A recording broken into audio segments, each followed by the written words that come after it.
You've been deceived all this time.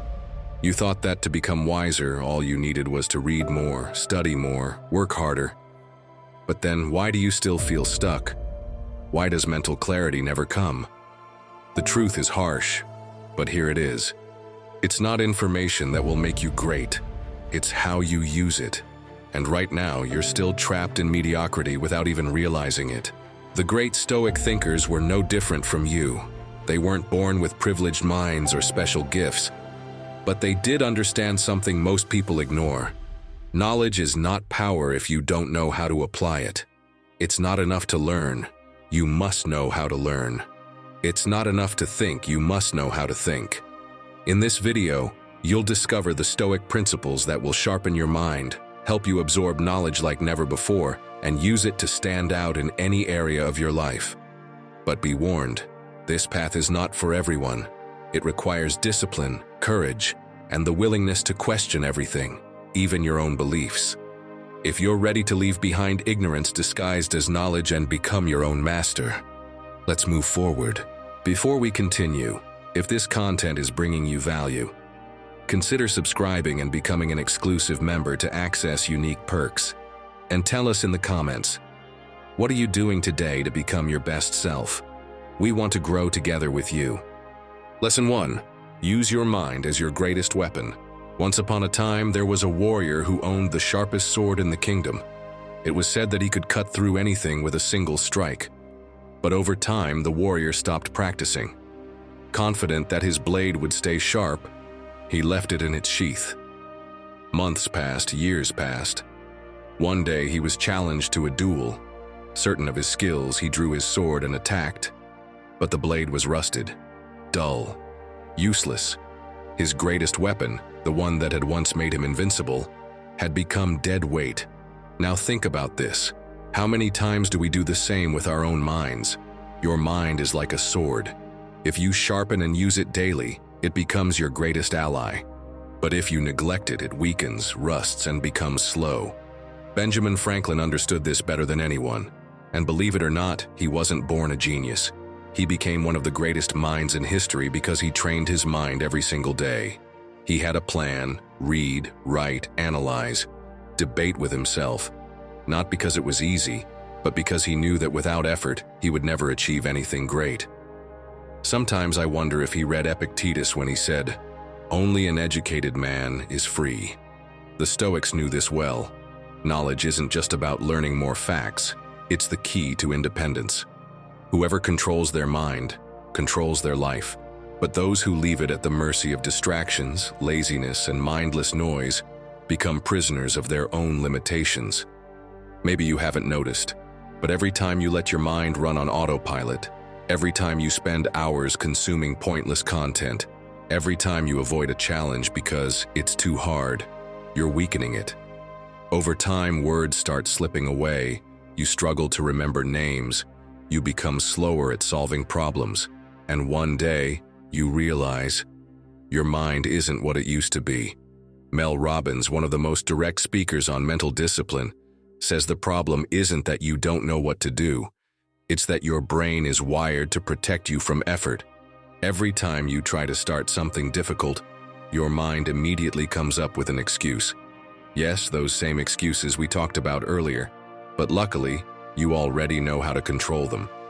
So if you want to turn your mind into your most powerful weapon, you need to train it. First, use the 5-second rule. The next time you hesitate to do something important, count down 5, 4, 3, 2, 1, and just do it. Don't overthink it. Don't give your brain time to sabotage you. Just act. Second, train your mind with small, consistent challenges. Every day, do something that pushes your mental limits. It can be as simple as reading an article on a new topic, solving a puzzle, or memorizing a phrase in another language. Whatever it is, just do it. Lastly, strengthen your critical thinking. Don't settle for the first piece of information you hear. Question it. When you read or listen to something, ask yourself, does this make sense? How can I apply this to my life? Are there other perspectives? The more you train your mind to analyze, compare, and reflect, the sharper it becomes. Knowledge isn't about collecting facts, it's about knowing how to use them. So tell me, my friend, are you sharpening your sword or are you letting it rust? Remember, just like your body, your mind is the one thing that will always be with you. It's the most powerful tool you'll ever have to achieve everything you want. Use it well. Lesson 2. Memorize like never before. Be honest, my friend. How many times have you tried to learn something new, only to feel like your brain hit the reset button the next day? Or even worse, you study for hours for an exam, but when it's time to answer, your mind goes completely blank, as if someone wiped your hard drive. And the most ridiculous part?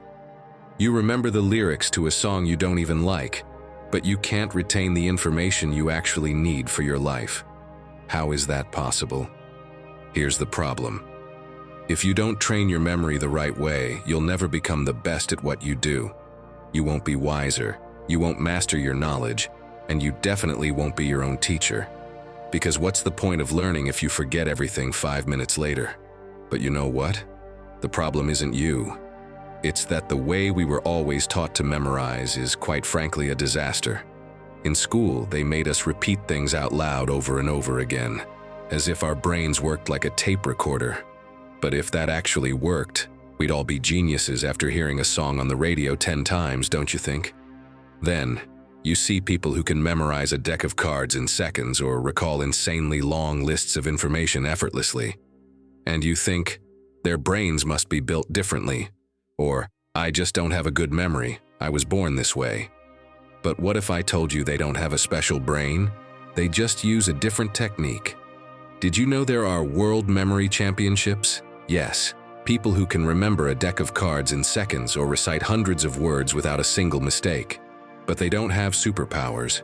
They use a trick, the memory palace. The idea is simple but powerful. Instead of mindlessly repeating information, they turn it into images and place them along a mental path they already know. Imagine you need to remember a shopping list: bread, tomatoes, milk, and coffee. Instead of repeating it like a robot, picture your house filled with exploding tomatoes, a bathtub full of milk instead of water, and a giant loaf of bread sitting on your couch. The absurdity makes your brain hold on to it effortlessly. If the Stoics had known about this technique, they would have used it without hesitation. They already understood that the brain works better with images and associations. That's why Seneca said, "Words must become actions." It's not enough to accumulate information. You have to make it stick and, most importantly, apply it. If you want to train your memory like a true master, here are 3 strategies that will make all the difference. First, use visual associations. This works for everything. If you're learning a new concept, connect it with a clear, easy-to-remember image. Want to remember a negotiation technique? Imagine a chess game. Trying to learn a writing rule?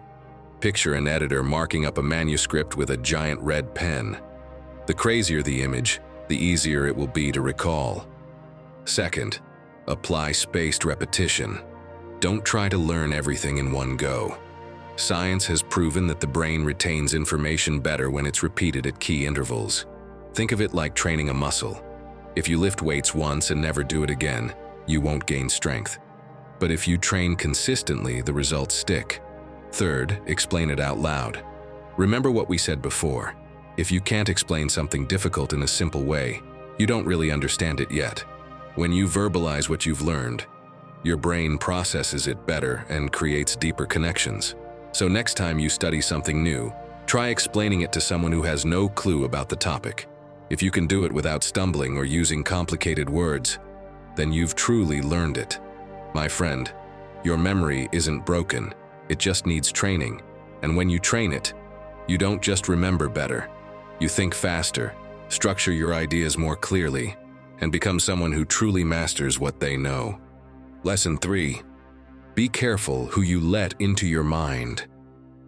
Have you ever felt like you're trying to change, but the people around you won't let you? You start taking care of your habits, your thoughts, your decisions, and suddenly you notice the weird looks, the subtle comments, the passive-aggressive jokes. They don't do it out of malice, it's just what they're used to.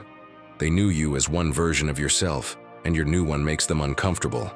It reminds them that they could change too, but they'd rather not. Even the great Stoics had to be careful about this. They weren't born wise or immune to the influence of others. And I'll prove it to you with something Seneca wrote in one of his most personal letters. He said to his friend Lucilius, "Keep company with those who make you better. Welcome those you can make better." That one sentence says it all. For Seneca, relationships weren't a pastime. They were moral training. He understood that just like the body gets sick in toxic environments, the soul can also get contaminated if you don't choose your company wisely. Being around wise people wasn't elitism, it was discipline. A wise person protects their mind the same way they protect what they eat or breathe. Think of your mind as a house. Every person you let in leaves footprints, some clean, some muddy. Some walk in and open the windows, letting in light.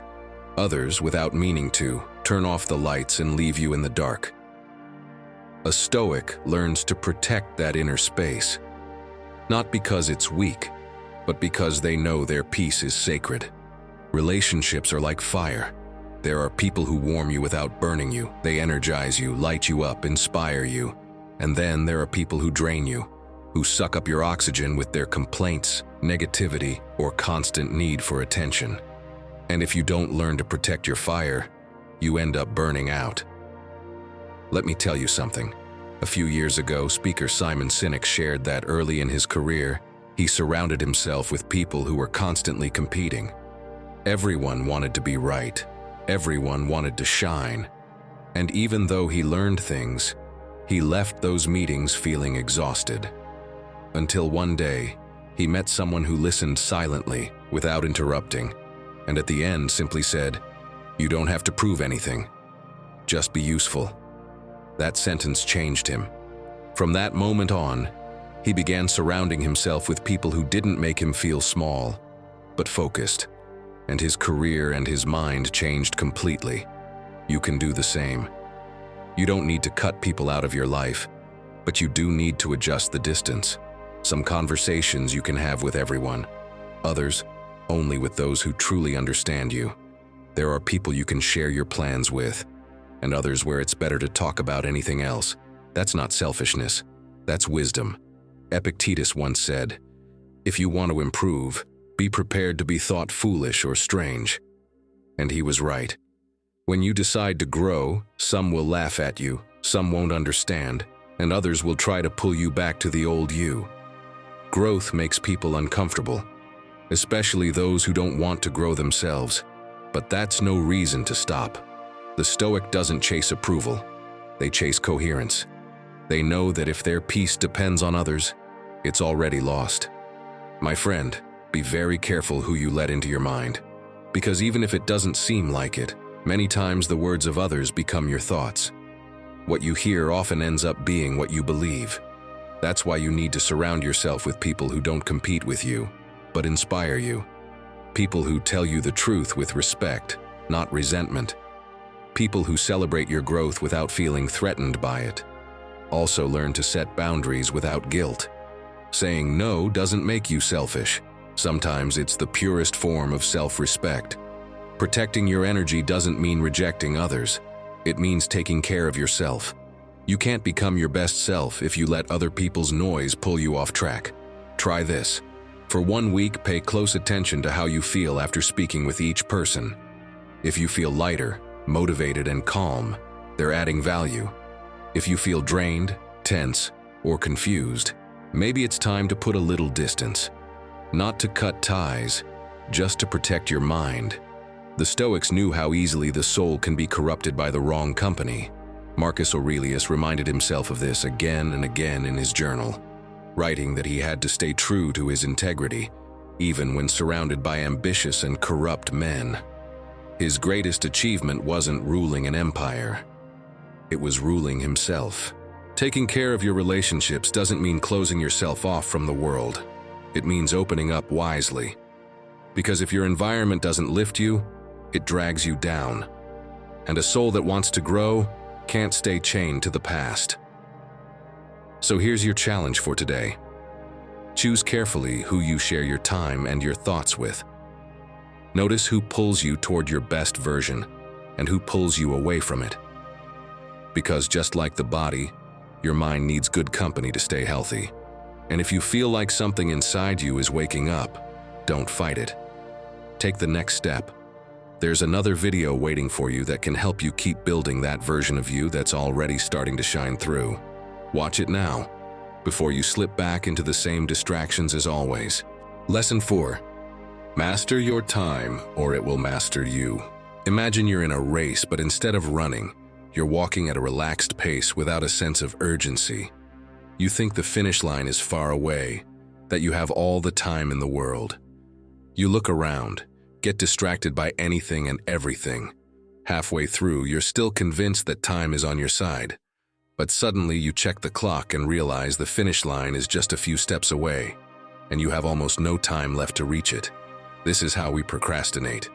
We think we have time to spare, that we can leave things for later, that there will always be more time. But by the time we finally notice, the clock is against us, and we're forced to sprint, trying to do in one day what we could have done in a week. My friend, if you don't master your time, it will master you. And believe me, this isn't just a feeling. Science explains it. There's a psychological principle called Parkinson's law, which states that a task will expand to fill the time you give it. If you have a week to do something, it will take a week. If you have a month, it will take a month. But if you only have a day, you'll finish it in a day. I'm sure this has happened to you. You have to write a report. It's Monday and they tell you it's due Friday. You think, I have all week, no rush. Monday goes by and you don't touch it. Tuesday, same thing. Wednesday, you glance at it. Thursday, panic kicks in. And by Friday, you're rushing like crazy to finish it. The result? Stress, pressure, and work that could have been much better if you had planned it properly. Seneca made this clear centuries ago. While we waste our time hesitating and postponing, life is slipping away. I know this from experience. I fell into this trap too. My time controlled me. I was stuck in routine, work, responsibilities. I didn't even have time to brush my teeth in peace. Until I realized something. The problem wasn't how many things I had to do. The problem was that I didn't know how to prioritize. So I had to learn to manage my time intelligently. Do you know what the first thing I did was? I cut my to-do list down to just 3 tasks per day. No more writing down 20 things and only getting 1 done. Just 3, but the 3 most important ones. If it worked for me, I'm sure it will work for you too. So don't overwhelm yourself with a million tasks. Just pick 3 and they must be specific. If you have a business, instead of writing work on my company, write call 3 key clients, finalize this week's budget, or plan the social media strategy. If you're studying, don't just write review material. Be precise. Create an outline of the first 3 topics, or solve 5 math problems. If you want to improve your health, exercise is too vague. Instead, write go to the gym and complete my weightlifting routine, or prepare 3 healthy meals for tomorrow. With just this one change, you'll notice a massive difference. Instead of feeling trapped in a never-ending cycle, ending the day exhausted but unfulfilled, you'll actually see real progress. You'll finish your 3 most important tasks and finally feel like you're moving forward in the things that truly matter. And the best part? Once you complete those 3, if you have extra time, you can do more. But the key is that you will have already guaranteed your growth, your improvement, your best version. Because now, instead of wasting time, you'll be investing it in yourself. So tell me, my friend, are you still letting time dictate your life? Or are you finally taking control? Let us know in the comments. What 3 tasks will you prioritize tomorrow to start building your best self? Lesson 5. Confidence is trained. Imagine you're a superhero. You walk out of your house with your suit on, chest up, eyes fixed on the horizon. You move as if the world belongs to you, as if every step you take leaves a mark. You don't hesitate. You don't question whether you're good enough. You just act. Because superheroes don't wait until they feel ready to save the world. They just do it. Now back to reality. How many times have you postponed something because you didn't feel ready? How many opportunities have you let pass while waiting to be prepared? If you keep waiting, let me give you the answer in advance. You never will be. Epictetus put it clearly. Confidence and tranquility do not come from external opinions, but from our own inner strength. And here's the key. Confidence isn't something you're born with. It's something you build. It doesn't come from compliments or approval, but from proving to yourself, over and over again, that you are capable. Think about it. Arnold Schwarzenegger arrived in Hollywood with a heavy accent, a physique many considered excessive, and a name that most people couldn't even pronounce. They told him he had no future in acting, that he would never land a serious role. And what did he do? He didn't wait for others to give him permission to succeed. He built himself. He kept going, shaping his own path, ignoring the critics, and trusting that consistent effort would bring results. And it did. Today, his name is a brand, an icon of cinema and success. But you don't need to look at Hollywood to understand this. Just look at what science says. Albert Bandura, one of the most influential psychologists of the past century, developed the theory of self-efficacy. His idea is simple. Confidence isn't a fixed personality trait. It's a skill that strengthens with experience. The more you expose yourself to challenges, the more confidence you gain in your ability to overcome them. You've probably seen this at the gym. Someone walks in for the first time looking lost, insecure, afraid of making a fool of themselves. But after a few weeks, as they start handling the weights with more ease, their attitude changes. They move with more confidence. They know what they're doing. It's not that one day they just woke up feeling more confident. It's that they trained it. So, my friend, if confidence is something you can train, how do you strengthen yours? First, do something uncomfortable every day. You don't have to jump out of a plane or give a speech in front of a packed auditorium. Small actions that push you out of your comfort zone are enough. Ask for a discount at a store, start a conversation with a stranger, share your opinion in a meeting. These might seem insignificant, but over time, they add up. Also, have you heard of the power pose strategy? Amy Cuddy, a psychologist from Harvard, proved that how you position your body affects your level of confidence. Try this. Before facing a challenging situation, stand with your feet firmly planted, hands on your hips, back straight like a superhero. It might seem silly, but studies have shown that this simple action increases feelings of self-assurance. And finally, remember your small victories. Every day, write down something you accomplished, no matter how small. It could be as simple as speaking up in a meeting without fear or finishing a tough workout. Every achievement counts, and when you stack enough of them, you start seeing yourself differently. My friend, you weren't born confident, but you can train yourself to be. It's not something others give you. It's something you build day by day, with every action you take. And when you train your confidence, you become your own master. Sixth lesson. Improve 1%. Each day, picture yourself looking in the mirror one morning, promising to change. You start off full of energy, that fresh determination of someone who feels the moment has finally come to start, for real. But as the days go by, the motivation fades. You slip back into old habits, familiar excuses, not because you don't want to improve, but because you're expecting change to happen all at once. We've been tricked into thinking transformation is sudden, but the Stoics knew the truth. Real change isn't measured in days. It's built through consistency. Epictetus understood this from a young age. He was born a slave. He had no freedom or power, but each day he trained the one thing no one could ever take from him: his mind. He observed himself, mastered himself in the everyday. He didn't wait for the world to be fair before he started growing. He started anyway. To every humiliation, he responded with calm. To every hardship, with reflection. Slowly, he sharpened his character until it became unbreakable. Not because the world changed, but because he did. Centuries later, writer James Clear popularized an almost identical idea in his book Atomic Habits: improve by 1% each day. What Clear expressed through data, Epictetus had already lived with his soul.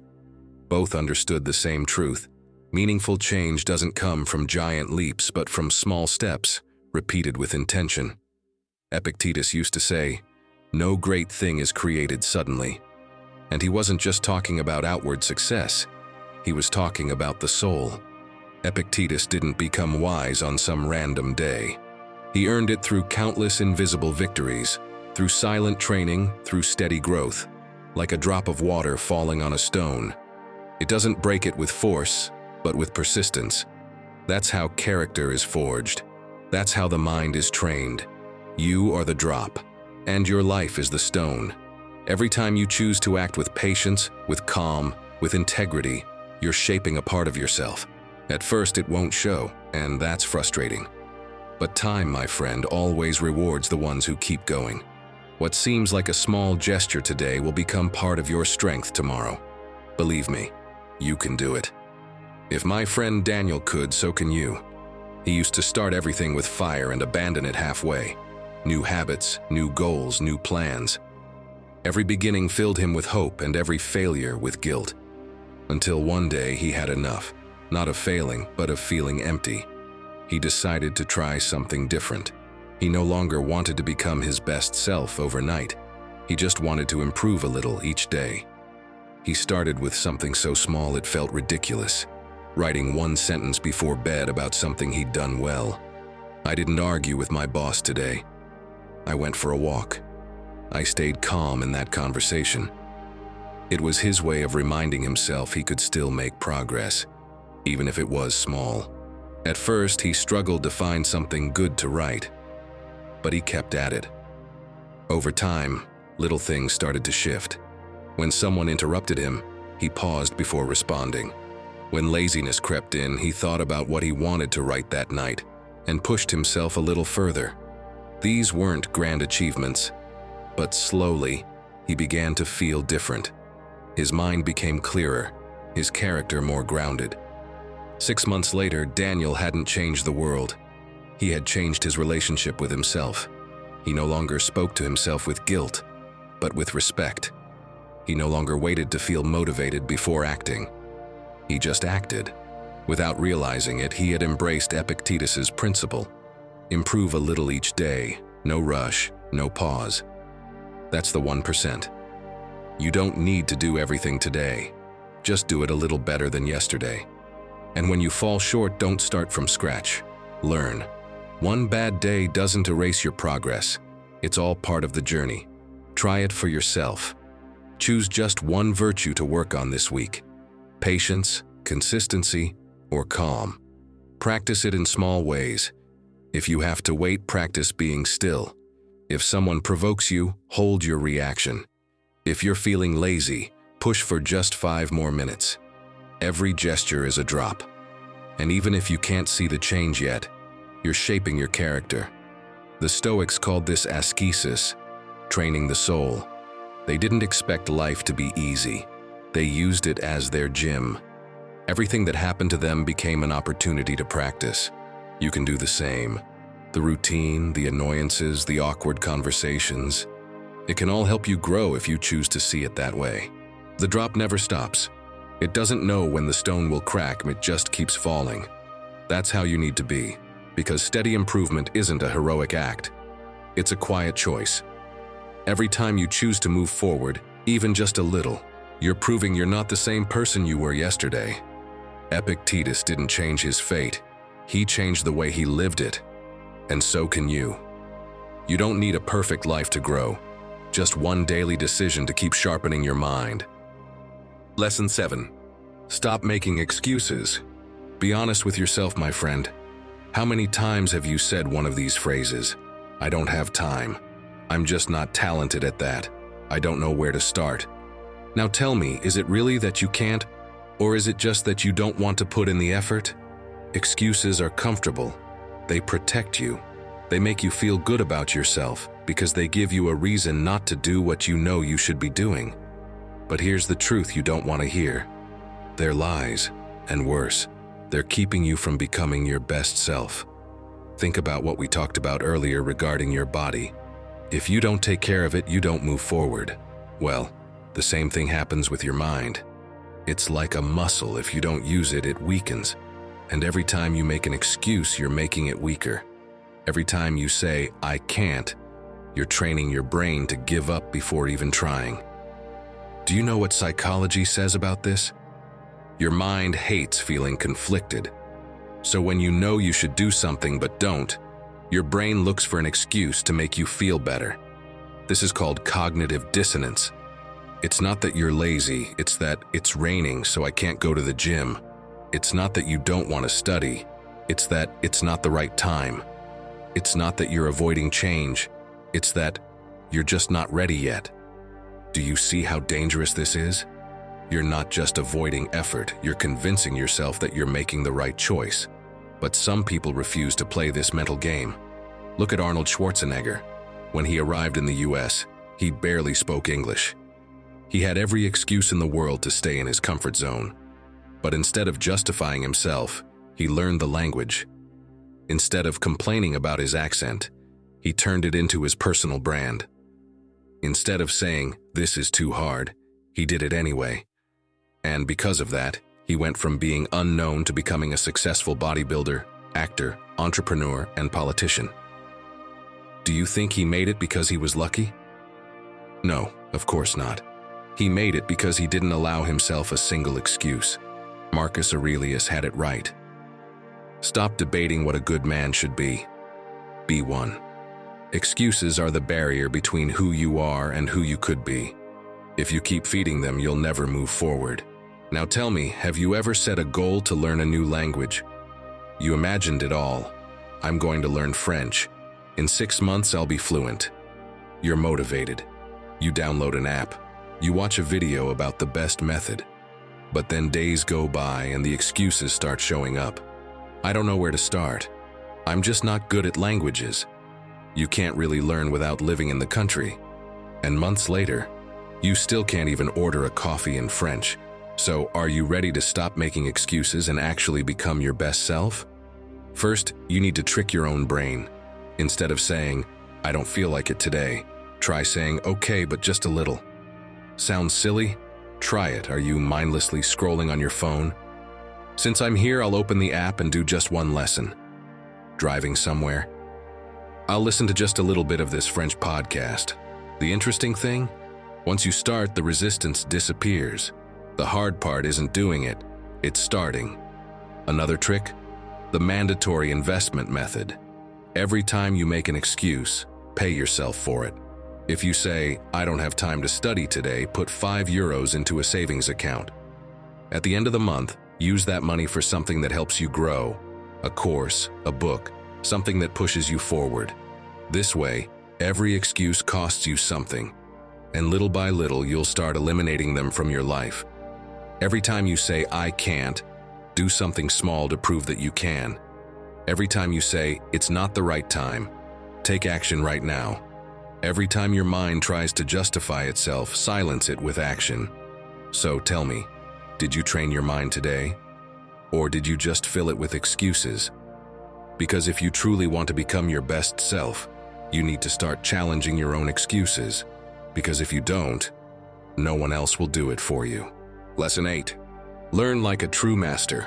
A long time ago in a distant kingdom, there was a young apprentice who dreamed of becoming the wisest man of his generation. He spent his days locked in the castle library, reading every scroll and memorizing every word. He knew about history, philosophy, astronomy, and never missed a chance to show it. If someone mentioned a topic, he would jump in with a long explanation. If an elder shared a lesson, he would correct them with facts from books. He was convinced that his knowledge made him superior. One day the king, intrigued by his reputation, decided to put him to the test. He took him to a lake deep in the forest and asked him to measure its depth. Confident, the young man took a rod, dipped it in the water, and declared with certainty, "Exactly 1 meter, Your Majesty." The king smiled, picked up a stone, and threw it into the water. Both watched as the stone disappeared into the darkness below. "Your knowledge is like your rod," the king said. "It only shows you what's on the surface, but true depth can only be discovered if you dive in." The apprentice, humbled, realized his mistake. He had confused accumulating information with true wisdom. From that day on, instead of trying to appear the wisest, he became the most curious. He stopped talking so much and started listening more. Instead of proving what he knew, he focused on learning from those with real experience. And that was when his journey to mastery truly began. My friend, the world is full of people who think they know everything, but in reality they've only scratched the surface. Don't be one of them. Seneca put it clearly, "While we teach, we learn." It's not just about collecting facts, but about understanding how to use them. Think about this. Have you ever seen someone cram for an exam only to forget everything within days? Now compare that to the student who asks questions in class, who looks for connections between ideas, who dares to challenge what they read. Guess who ends up truly understanding the subject? True masters aren't the ones who know everything. They're the ones willing to question, to learn actively, and to apply knowledge in the real world. Physicist Richard Feynman said that if you can't explain something simply, you don't understand it well enough. So, put yourself to the test. The next time you learn something new, try explaining it to someone as if you were talking to a child, or better yet, to your grandmother. If your grandmother doesn't get it, go back and study it until you can explain it like a true master. You're probably wondering, but how do I do that? Trust me, it's easier than it seems. First, teach what you learn. It could be to a friend, a co-worker, or even in a short video for yourself. When you verbalize a concept and explain it, you reinforce your understanding and store it in your memory more deeply. Second, take strategic breaks. It's not about reading non-stop until your brain collapses. When you take breaks between study sessions, you give your mind time to connect ideas. It's like letting a recipe sit so the flavors blend better. And third, learn with intention. Don't read just to read. Don't listen just to listen. Always ask yourself, how can I apply this to my life? Every piece of knowledge you acquire should have a purpose, a real application. Otherwise, it's just useless information. In the end, the real question isn't, how much do you know, but how do you use what you know? You can spend your life stockpiling information like the young apprentice in the story, or you can truly dive in and learn with depth. Now think, what was the last thing you learned, and how could you explain it in a simple way? Write it in the comments. We want to hear from you. 9th lesson. Failure doesn't defeat you, it trains you. Think about the last time you failed at something. Maybe you spent weeks preparing for an important presentation. You barely slept, redid your slides a dozen times, and when the big day finally came, something went wrong. You stumbled over your words, forgot a key part, and noticed people losing interest. You finished early, feeling like you'd ruined everything. And the first thing you did was blame yourself, right? You walked home replaying every mistake, with that voice in your head whispering, "Why didn't I do better?" You felt shame, frustration, even anger at yourself. But let me tell you something. The only thing that takes a step back when you fail is your ego. You keep moving forward. Because even if that presentation didn't go as planned, you walked away with something far more valuable. The experience that helps you do better next time. What truly shapes you isn't the result. It's your ability to look at your mistakes without giving up. That's the same lesson Seneca learned from his own failures. He was an advisor to emperors, but he was also unjustly accused, exiled, and betrayed by those he trusted most. That's why he wrote, "No man was ever wise by chance." He didn't say it from a comfortable life, but from experience. He lived through loss, exile, political failure, and betrayal. Yet he never saw them as tragedies, but as part of the process of becoming stronger and more aware. Because wisdom, like strength, doesn't come from success. It's born from calmly observing your mistakes and learning from them. Now imagine your life as a laboratory. Every decision you make is an experiment. Some work, some don't, but all of them teach you something. The problem is that most people treat failure like an exam, when in reality, it's practice. Every time something goes wrong, life is giving you valuable information about how you think, how you react, and where fear still controls you. The Stoic is like a scientist, testing, observing, adjusting, and trying again. They don't punish themselves for failing, they learn from it. Because failure doesn't define you, it reveals you. And what you do after you fail defines who you're becoming. We all fail. The difference lies in what happens next. Some people lock themselves in guilt, while others turn the stumble into a lesson. The Stoics chose the second path.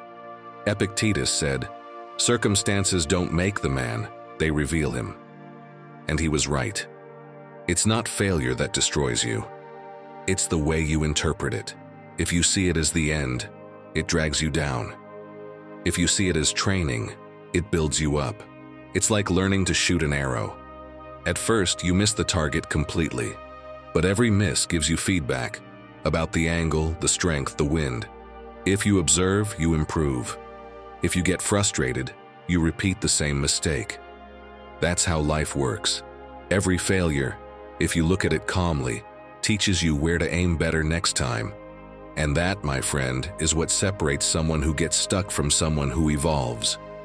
Change the question from, "Why did this happen to me?" to, "What is this trying to teach me?" That simple shift turns suffering into growth. Every mistake can be a disguised teacher if you're willing to listen. When something goes wrong, write it down. Note what was under your control and what wasn't. Seeing it on paper helps you understand that not everything depends on you. Your responsibility isn't to control the outcome, but to learn from the process. That understanding frees you from guilt and brings you peace.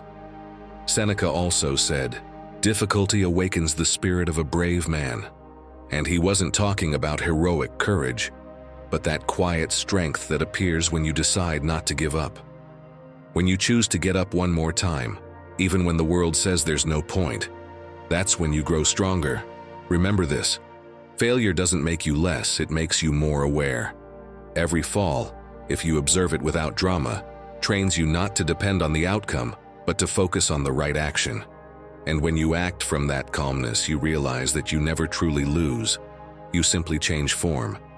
Yes, some people break when they fail, but others are forged by it. The difference lies in how they interpret the hit. The one who blames themselves stays trapped in the past, while the one who reflects builds the future. The first person stays inside the wound. The second extracts wisdom from it. Think of all the times you thought something was the end, only to discover later that it was the beginning of something new. Sometimes what looks like failure is just a course correction. You didn't lose. You learned to steer better. You didn't fall. You gathered momentum. The Stoics never sought a life without mistakes. They knew that pain, loss, and failure are inevitable. What they wanted was a mind so strong that even when everything fell apart, they remained standing. That's the real victory. Continuing to act with virtue when the world seems to be against you.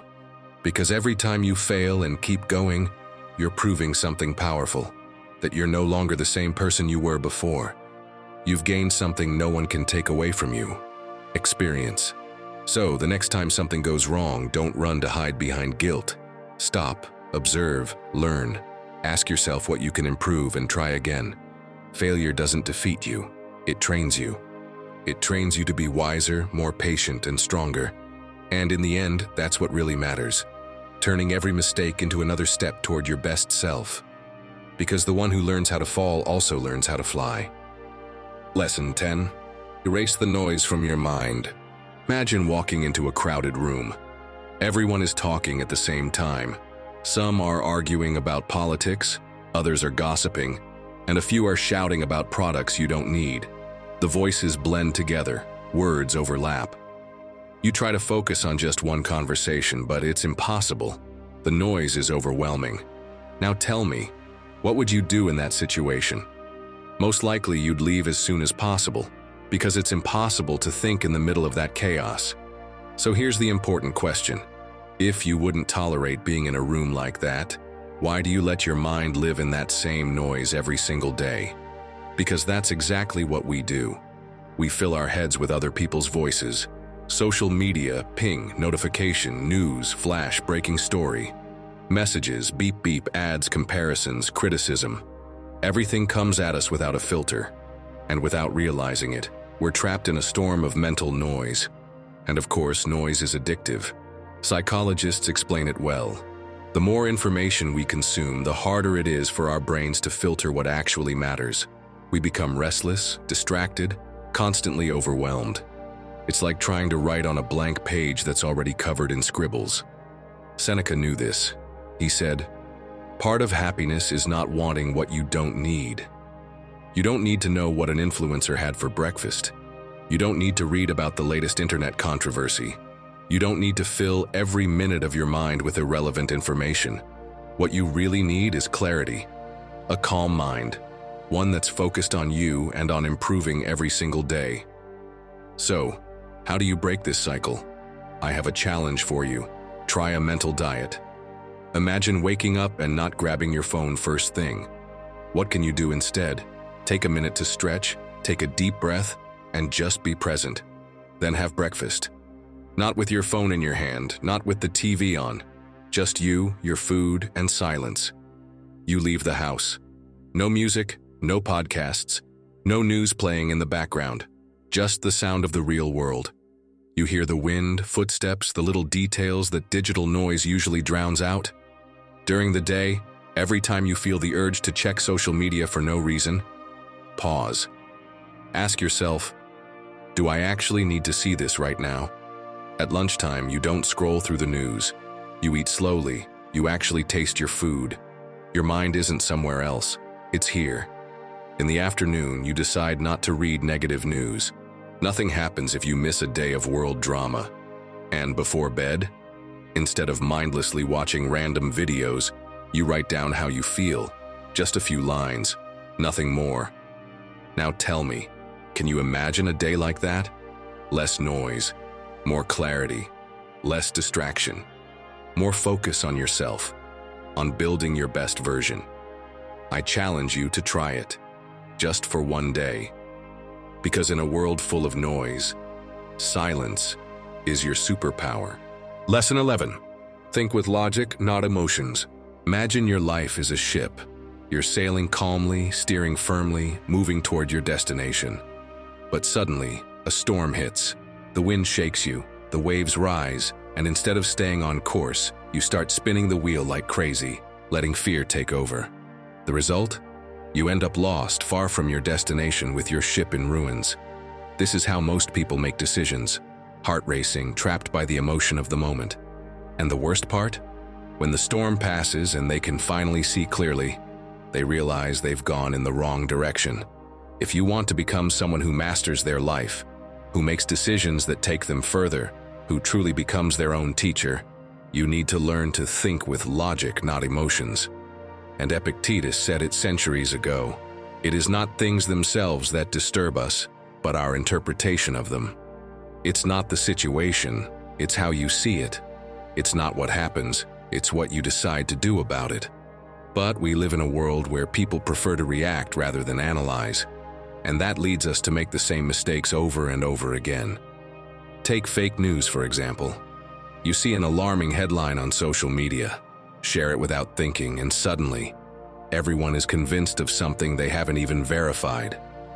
People don't stop to ask, does this actually make sense? They just act on impulse. And here's where it gets interesting.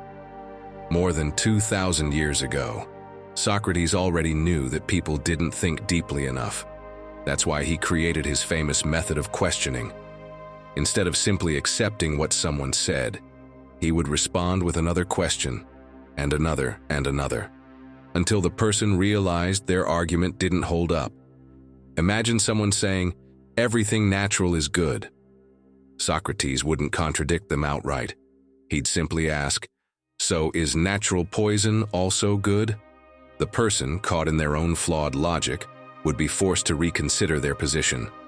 And little by little, Socrates helped others think more clearly, to avoid being swayed by emotional, baseless statements. Now, my friend, let me put you in a situation. You've been working with a family member for years in a business. At first, everything was great, but now you feel stuck. You have bigger ambitions, you want to grow, but you know that if you stay, you'll never move forward. The problem? You don't know how to bring it up without turning it into a family drama. Every time you think about it, emotions take over. The fear of conflict, the guilt of wanting something different, the anxiety of imagining what they'll say. So you decide to stay, but deep down, you know you're sabotaging yourself. This is where you need to apply what the Stoics taught. If you let emotions take over, you'll keep making decisions that leave you stuck. But if you learn to think logically, you'll finally see the situation clearly. So think, what would Marcus Aurelius do in my situation? First, instead of reacting with fear or guilt, he would ask questions before making a decision. Why do I want to leave this business? What do I want to improve? How can I communicate it without damaging the relationship? Asking questions forces you to slow down and analyze the situation from a different perspective. He also wouldn't accept any information without verifying it. Sometimes, we assume something will be a disaster just because we imagine the worst. But is that really true? Do I know anyone who has been in this situation and handled it well? Am I seeing all my options, or just the ones that scare me? And most importantly, he wouldn't make decisions at the peak of an emotion. If you have an argument with your family member and storm out saying, "I quit. I can't take this anymore," chances are you'll regret it the next day. But if you make your decision when you're calm, after thoroughly analyzing everything with logic, you'll know you did the right thing. My friend, remember this. If you control your mind, you control your decisions. And if you control your decisions, you control your life. So tell me, are you going to keep letting yourself drift, or are you going to take the wheel and steer with clarity? Lesson 12. Peace is not something you find, it's something you build. Stop for a second and answer this honestly. When was the last time you felt true peace? I'm not talking about those moments when you distract yourself with your phone or binge watch a series to escape reality. I mean that real sense of calm, of clarity, of being at peace with yourself and with life. If you can't remember the last time you felt that, you have a problem. Most people go through life waiting for peace to come to them. When I have more money, I'll be happy. When I get that job, I'll finally feel at ease. When this problem is over, I'll be able to relax. And so, we spend years chasing a mirage, as if peace were some hidden treasure we'll stumble upon one day. But my friend, peace is not something you look for. Peace is something you build. There are people who have lived through chaos, violence, and suffering, and yet they have found peace. Not because someone handed it to them, not because they discovered it on a spiritual retreat, or because the world suddenly decided to be kind to them. They built it. Astrid Medina is a perfect example of this. She endured one of the hardest tragedies. Her father was murdered during an armed conflict in her country. She lost the person she admired most, along with her sense of security. She could have been consumed by rage, by the desire for revenge, by grief. And who could blame her? But she chose a different path. Amidst all that chaos, she took control of her fate and focused on the only thing she could control, her own peace. During the peace negotiations, instead of locking herself in suffering, she found the strength to move forward. She became a coffee grower, worked tirelessly, and today, she is recognized for producing some of the best coffee in the world. She built her peace with every decision she made. Epictetus, the Stoic philosopher who was born a slave, understood this better than anyone. He once said, "Men are not disturbed by things, but by the view they take of them." What does that mean? That peace does not depend on what happens around you. It depends on how you choose to face it. Think about it. If Epictetus, as a slave, could find serenity within himself, what's stopping us from doing the same?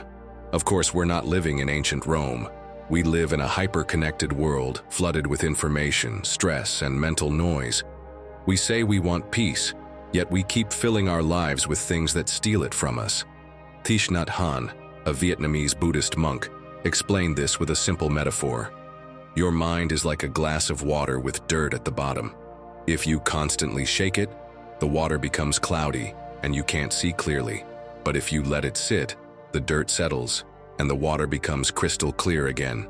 So tell me, are you letting your mind settle, or are you still shaking it with unnecessary worries? And here's another key question.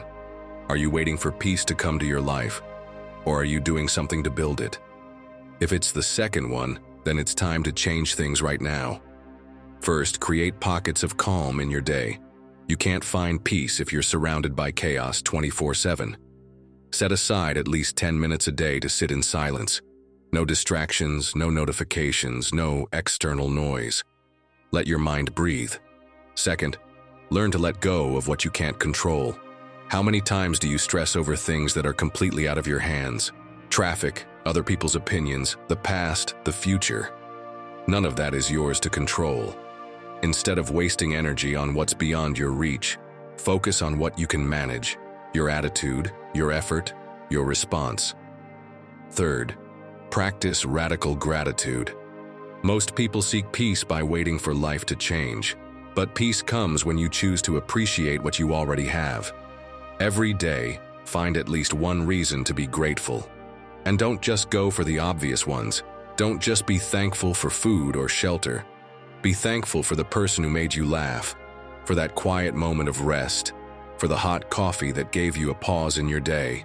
Remember, peace isn't something you'll find in a distant place. It's something you decide to build every single day, with every thought, every action, and every choice, to become the best version of yourself. Lesson 13.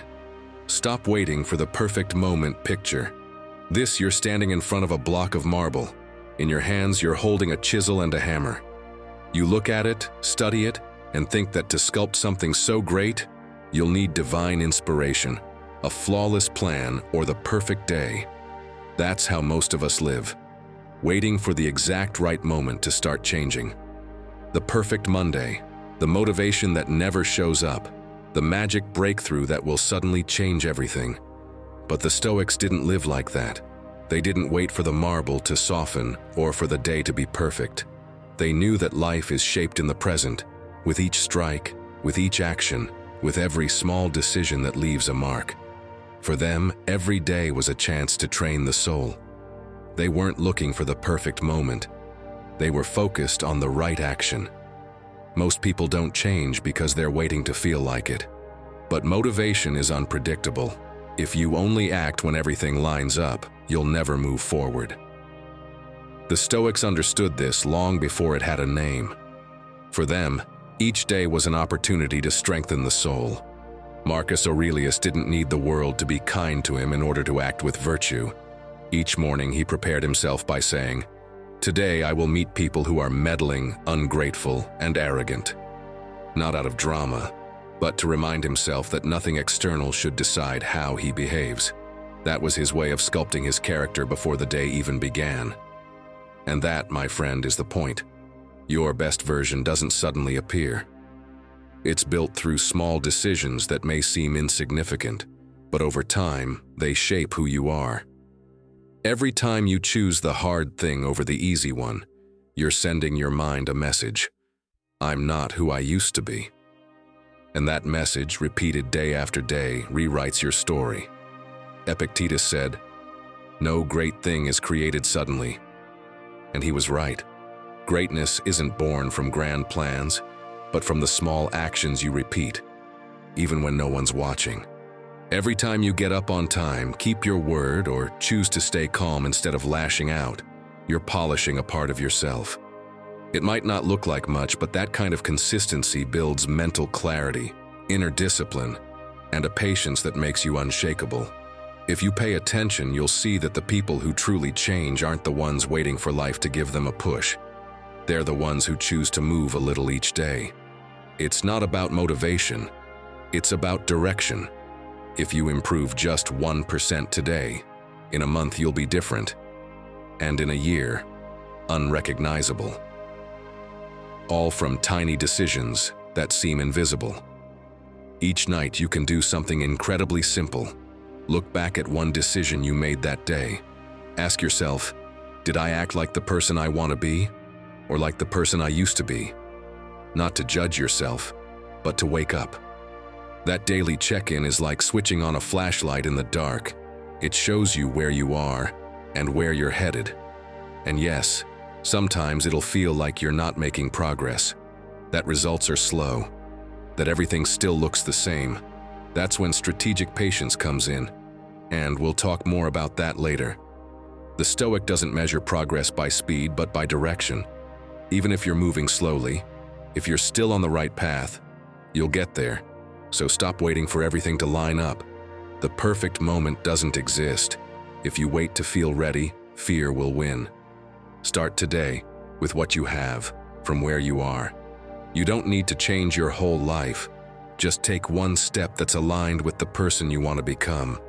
Don't underestimate the small stuff. Every time you choose effort over excuses, you're casting a vote for your best version. Every time you resist laziness, do the right thing when no one's watching, or choose calm over reaction, you're strengthening your mind. And that mind, trained every day, is the one that will get you everything you're looking for. Remember, life doesn't change when you plan it. It changes when you act. Marcus Aurelius didn't become wise by waiting for peace. He became wise because he trained himself in the middle of chaos. You can do the same. You can start building your best version today. You don't need a special date or a perfect plan. You just need one small but courageous decision. Because when you choose action over waiting, when you take control of your life with clarity, discipline, and patience, change stops being a promise and becomes reality. The sculpture is already inside the marble. You just have to start chiseling. And every strike, no matter how small, brings you closer to the person you've always wanted to be. Lesson 14. Build your inner strength. Everyone wants to change their life, but few stop to ask, what foundation am I building on? Many chase results without first laying the base that will hold them up when everything starts to shake. Imagine your mind as a walled city. If the walls are weak, any word, emotion, or criticism breaks through. But if they're solid, nothing external can bring you down. That's how the Stoics understood true strength, not as something physical, but as a mental structure built on principles, clarity, and calm. They weren't trying to conquer the world. They were trying to govern themselves. Modern life teaches us to strengthen the body, the bank account, the image. But, my friend, none of that means anything if your mind is still fragile. True strength doesn't show in your muscles. It shows in how calmly you respond when everything goes wrong.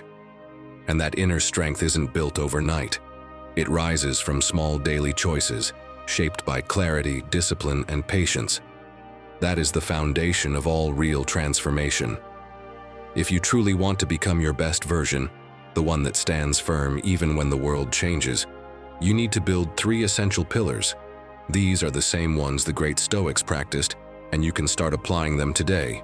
Brutal clarity, intelligent discipline, and strategic patience. The first pillar is brutal clarity. Marcus Aurelius practiced it every night. He didn't write in his journal to impress anyone. He wrote to see himself clearly. His writing was his mirror. That's where he faced his fears, his ego, his mistakes. He didn't lie to himself, he observed. And that's what's often missing, the ability to look at yourself without filters, without excuses, without decoration. When you say, "That's just how I am," what you're really saying is, "I don't want to change." But when you dare to look at yourself without judgment, you discover what parts of you need work. Clarity doesn't come all at once. It shows up when you start asking uncomfortable questions. Why do I react like this? What am I avoiding? Am I living by my values or just out of habit? If you ask yourself those questions every day, you create space to build from truth. Because there is no real change without radical honesty with yourself. The second pillar is discipline. Seneca said that a free man is one who rules over himself. Discipline isn't rigidity, it's freedom. Think of every emotion as a wild horse. If you let it run loose, it drags you. If you try to kill it, you lose part of yourself. But if you learn to guide it, you move far without destroying yourself. That's how the mind works. Discipline isn't about repressing. It's about learning how to direct your energy toward what makes you stronger. So don't rely only on willpower. If you have to fight with yourself every day just to do the right thing, you'll end up exhausted. Design your environment to help you. If you want to read more, leave a book on the table. If you want to meditate, set up the space before bed. Make what's good for you easy, and make what pulls you away from your best self harder to reach. That's intelligent discipline, building systems that support you even when you don't feel like it. The third pillar is strategic patience. The Stoic understands that nothing great happens fast. We live in a time that worships speed, but the things that truly matter take time. Like a seed that goes through seasons before it blooms, you too need to go through winters. Seneca wrote, "No tree becomes strong with just one summer." Strength isn't built through quick wins. It's built through endurance on the slow days. Strategic patience isn't passivity. It's steady action without anxiety over results. It's understanding that real progress includes days of calm and days of storm. Some days, everything flows, and others, all you can do is hold on. But even on those days, if you stick to your principles, you're still building. What grows slowly lasts longer. What grows fast dazzles, but breaks. You can start today. Create a small reflection ritual at night, just 5 minutes before bed, to ask yourself, did I act from my values today or from impulse? Don't do it to judge yourself. Do it to stay awake. Over time, that practice gives you a clarity that cuts through everything like a blade. Except that the path won't be linear. Some days you'll feel calm, others like everything is falling apart. But each one of those days shapes your character. It's consistency that turns stone into sculpture. Don't chase motivation, chase coherence. That's real stability, the kind that doesn't depend on mood, but on your commitment to what you know is right for you. Building your inner strength doesn't mean isolating yourself from the world. It means learning how to live in it without breaking. When your mind has strong walls and a clear purpose, nothing external can control you. That's when you realize true strength isn't resisting life, it's flowing with it without losing yourself. So now tell me, what part of your inner strength needs rebuilding? Tell me in the comments, or simply write, "Today, I begin to strengthen my mind." Because the change you're looking for doesn't start when everything is calm. It starts the moment you decide, from today, to build yourself brick by brick into the person you've always known you could become. Lesson 15. If you don't focus, you lose. Imagine your day as a video game. You have a clear goal: to improve at what you do, learn new skills, and level up. But here's the catch. Every time you get distracted, you lose a life. You pick up your phone to reply to a message, and before you know it, you've spent 30 minutes on Instagram. Beep, one life down. You sit down to study, but every 5 minutes you check your notifications. Beep, another life lost. You start working on something important, but then remember you need to reply to an email. And suddenly an hour is gone on secondary tasks. Game over. The problem isn't that you don't have time.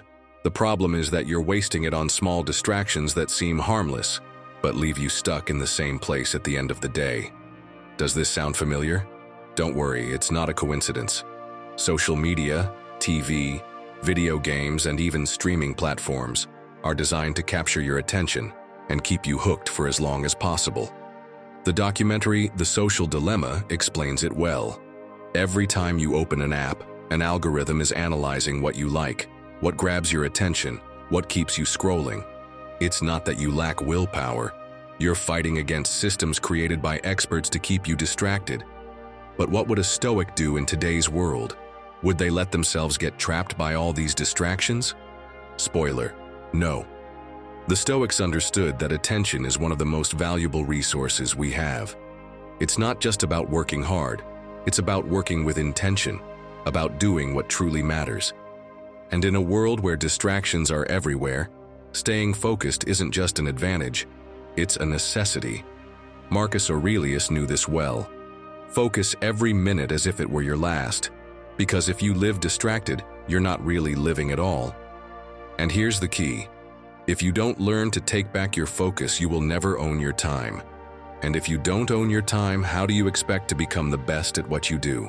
How will you master anything if your attention is scattered in 1,000 directions?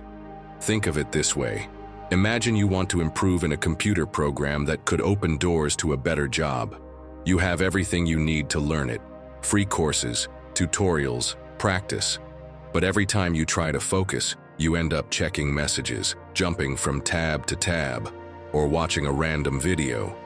Days go by, weeks, months, and you're still in the same place. So tell me, how can you become your own master if your attention is being hijacked every moment? This is where we take action. You need to build a system that helps you truly concentrate. If you need to learn something new or work on an important project, create a space where there are no notifications popping up every 2 minutes. Use airplane mode, block social media, or leave your phone in another room. If the Stoics trained their minds to resist the temptations of pleasure and comfort, why wouldn't you be able to resist a TikTok notification? Also, work in time blocks. Don't try to focus for endless hours. Your brain isn't designed for that. Try the Pomodoro technique. 20 or 25 minutes of deep work, followed by a 5-minute break. Or use longer focus sessions if that works better for you, but set specific times to work without interruptions. And remember, you're not a robot. It's impossible to focus on 10 tasks at once. Jumping from one thing to another doesn't make you more productive. It makes you less efficient. If you're learning something new, dedicate time to it without mixing it with other activities. Your brain needs to focus on one thing at a time to truly absorb information. My friend, you can't become an expert if you let distractions steal your attention all the time. You can't be your own master if you keep letting the world dictate where your energy should go. But every time you manage to focus, you regain a life in the game. Every time you avoid a distraction, you give yourself more chances to move forward.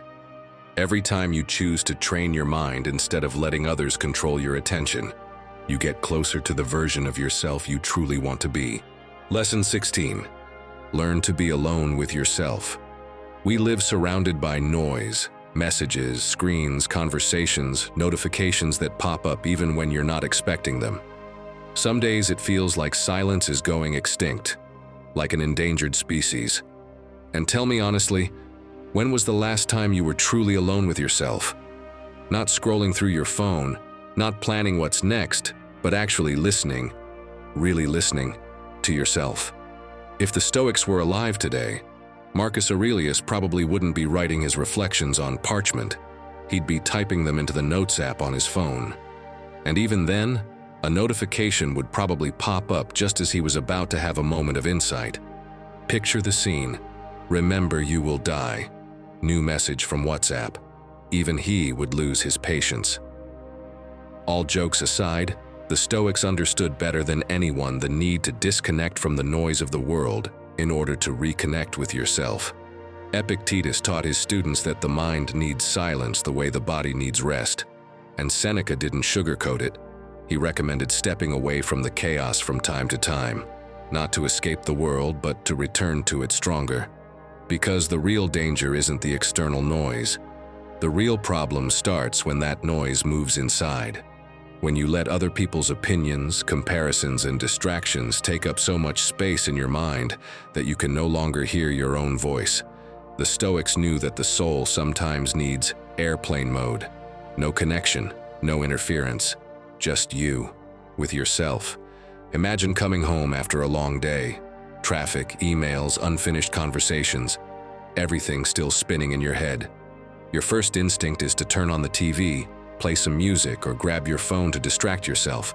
But this time, don't. Sit in silence for 5 minutes. Breathe. Don't look at the clock. Don't try to fix anything. Just notice what's going on inside. It might feel uncomfortable at first, I know. But soon, something starts to clear up. That calm you feel doesn't come from the outside. It comes from reconnecting with yourself.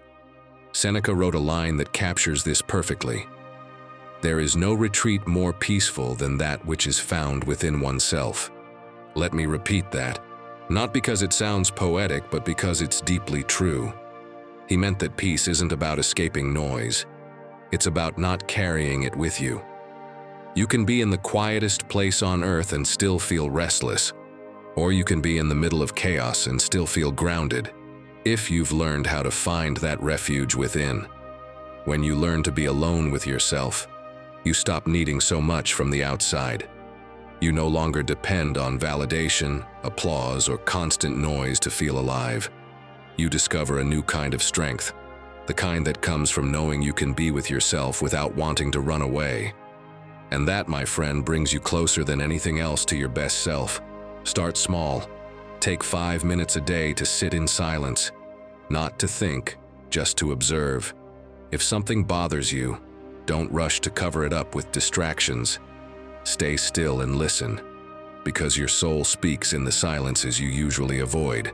And I'm going to give you a challenge. Not an impossible one, just something simple but powerful. The challenge is to spend intentional time alone. Choose a day this week and plan it like a special meeting. Wake up early, get dressed as if you were going to meet someone important, and go out alone. No headphones, no rush. Go to your favorite cafe and sit in silence. Don't take out your phone, just observe. Watch people walk by, listen to the sound of cups clinking, breathe in the smell of freshly brewed coffee. Then take a walk without a destination, maybe through a park, along the beach, or down a quiet street. Walk without thinking about what you need to do later. Just walk, breathe. Look up at the sky, give yourself permission to be fully present. If a thought shows up, let it go. Don't chase it. When you get home, write down 3 lines about what you felt. Not what you thought, what you felt while being alone with yourself. You might be surprised to realize that solitude isn't as heavy when you learn to enjoy it. This is the kind of practice the Stoics would have loved. Not because of the coffee or the walk, of course, but because in those simple moments, the mind resets. Marcus Aurelius did the same thing, only his coffee was the Roman sunrise and his walk was the silence of his military tent. He understood that peace isn't found in temples or retreats. It's in those few minutes of full attention when you come back to yourself. Do it once a week, a date with yourself, to listen, to understand, to remember who you are when you're not performing for the world. Because when you learn to enjoy your own company, you stop needing so much from everyone else. At first, you might feel uncomfortable, unsure of what to do with that silence. But if you stick with it, you'll discover something amazing. The silence begins to speak.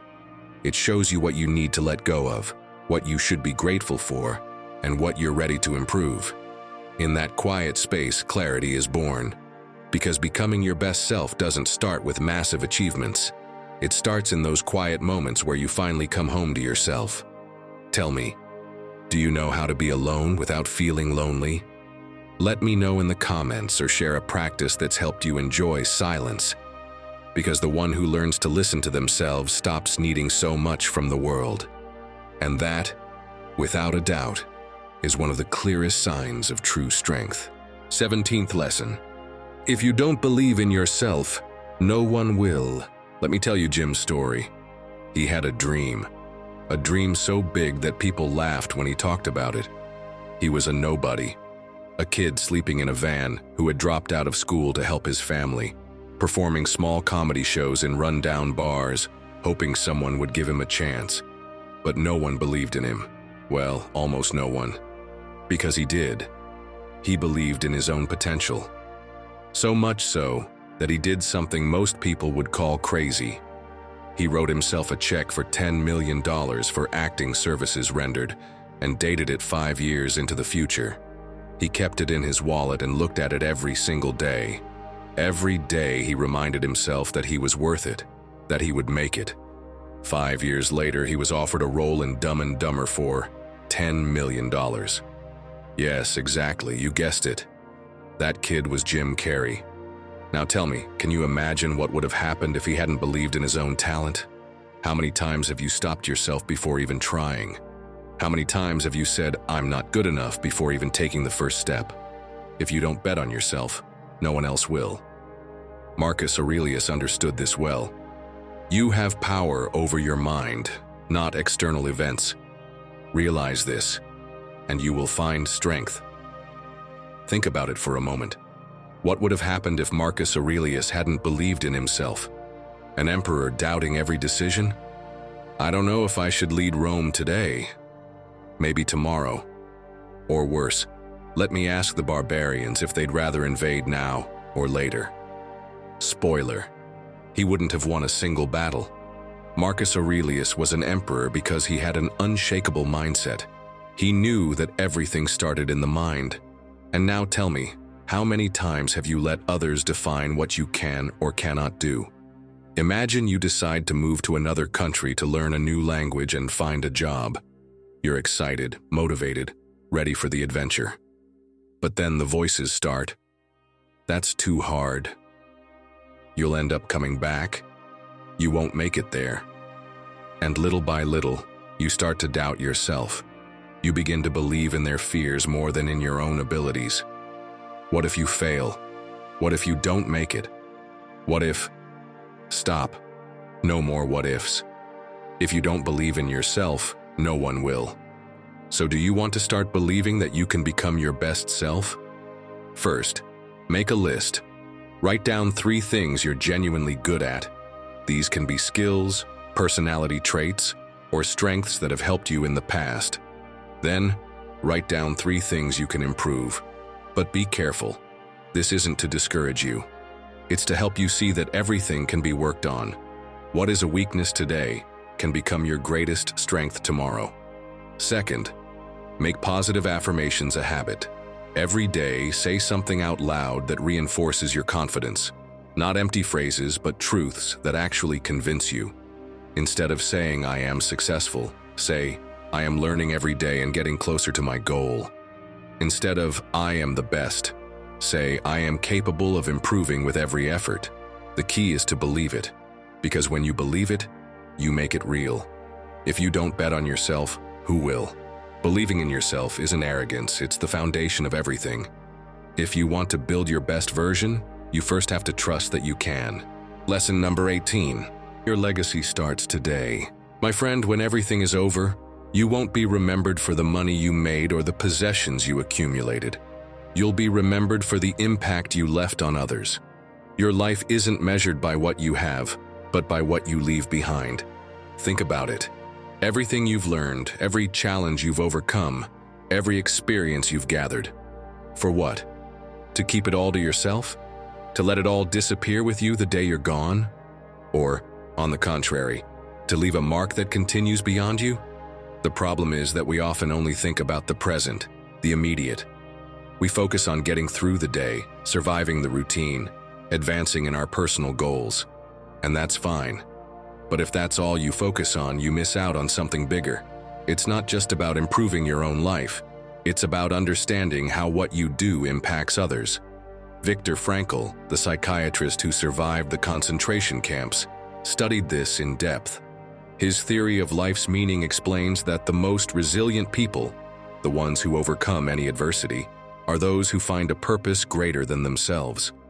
They don't live just for themselves, but for what they can contribute to the world. And those are the people who leave a real mark. Someone has surely left a mark on you. Think of a teacher who taught you something you still remember, a friend who gave you advice at just the right moment, a book that made you see reality in a new way. Those people, in one way or another, influenced who you are today. But what about you? How are you impacting others? You don't need to be a millionaire, famous, or a world leader to leave a mark. You don't have to give inspiring speeches or write books read across the world. Your legacy is built through the little things. Maybe today, you'll talk to someone who needs a push, and you won't even realize it. Maybe an idea you share will help someone make a better decision. Maybe something you learn and apply in your life will become an example for those around you. So stop thinking only about the immediate. Ask yourself, what impact do I want to have left in 10 years? How do I want to be remembered by the people around me? And once you have that answer, start sharing what you know. Never underestimate the power of advice, a story, or a few words at the right moment. Sometimes something that seems insignificant to you can change someone else's life. But most importantly, be the example you'd like to see. No one remembers those who just talk, but those who act. The best way to inspire others is to be living proof of what you say. Remember what Marcus Aurelius said, "What we do in life echoes in eternity." Every decision you make doesn't end with you. It influences others, shapes what you build, and defines the impact you leave. And here's the key. Becoming the best, the wisest, your own master, isn't just a personal journey. It's the opportunity to transform your life, and with it, the lives of those around you. Because your legacy doesn't start tomorrow or years from now. It starts today. Lesson 19. Be the kind of person you say you admire. Think about this. Rome, sunrise. The sun hasn't yet touched the columns of the imperial palace. Marcus Aurelius sits alone, a parchment and a stylus in his hands. Outside, the world is waiting, full of noise, commands, and battles. But before facing any of that, he asks himself a question most people avoid. What kind of man do I want to be today? He's not thinking about victories, politics, or power. He's thinking about his character, about living with dignity, with calm, with truth. And he writes, "The perfection of character is this, to live each day as if it were your last, without frenzy, without laziness, without pretending." He wasn't doing it for anyone else, he was doing it for himself. Those pages weren't a diary of victories. They were a mirror of coherence. Marcus Aurelius wasn't focused on what he wanted to achieve, but on who he was becoming. Because achievements fade, but identity stays. And that's the question you should be asking yourself too. Who are you choosing to become with every action? Because every gesture, every word, every choice is building your character, for better or for worse. Now imagine this. You're following someone you deeply admire. It could be a philosopher, an athlete, a friend, or even someone anonymous, but with a calm, steady presence that inspires you. You watch how they stay centered while others lose control. You see them keep their word even when no one's watching.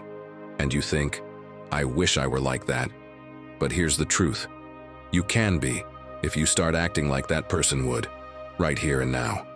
Maybe you say you value discipline, but you keep putting things off. Maybe you say you admire calm, but you let anger drag you around. Maybe you claim to value honesty, but you lie to avoid discomfort. Saying what you believe doesn't make you that person. Acting on it does. Every action is a silent vote for the identity you're building. Marcus Aurelius wasn't born wise. He built himself. In the middle of war, exhaustion, and power, he practiced coherence. Every morning he woke up with one intention, to not let the world steal his calm.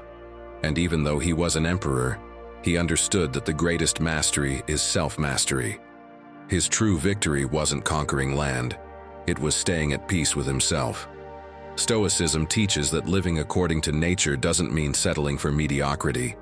It means acting according to your reason and your values. You don't have to invent a new identity. You just have to rediscover the best part of you.